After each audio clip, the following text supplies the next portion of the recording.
দলকে তীব্র আক্রমণ করলেন দিলীপ ঘোষ। বললেন, বিরোধীদের তো আর্থিক বল নেই, তারা লড়বেন কি করে।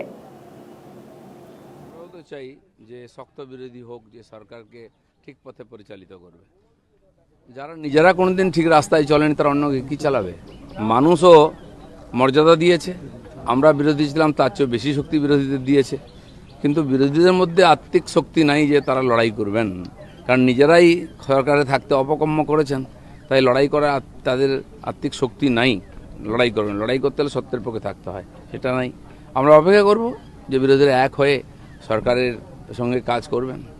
আর এক হবে কোথায়? এরা তো সবাই মোটামুটি অর্ধেক তো বিজেপিতে যোগ দিয়ে দিয়েছে, অর্ধেক হয়ে গেছে ভালো তৃণমূল, তারা প্রায় বিজেপি ঘেঁষা, এবং যারা আদি তৃণমূল কালীঘাট শাখা তারা ওই জনার সাথে রয়ে গেছে। দেখুন, রাজনীতিতে রোজ পরিবর্তন হয়, কাল কী হবে আমরা জানি না, আর সেটা আমাদের জানার দরকারও নাই। বর্তমান যে ভারতীয় জনতা পার্টি সরকার সে কাজ করছে, মানুষ খুশি আছে।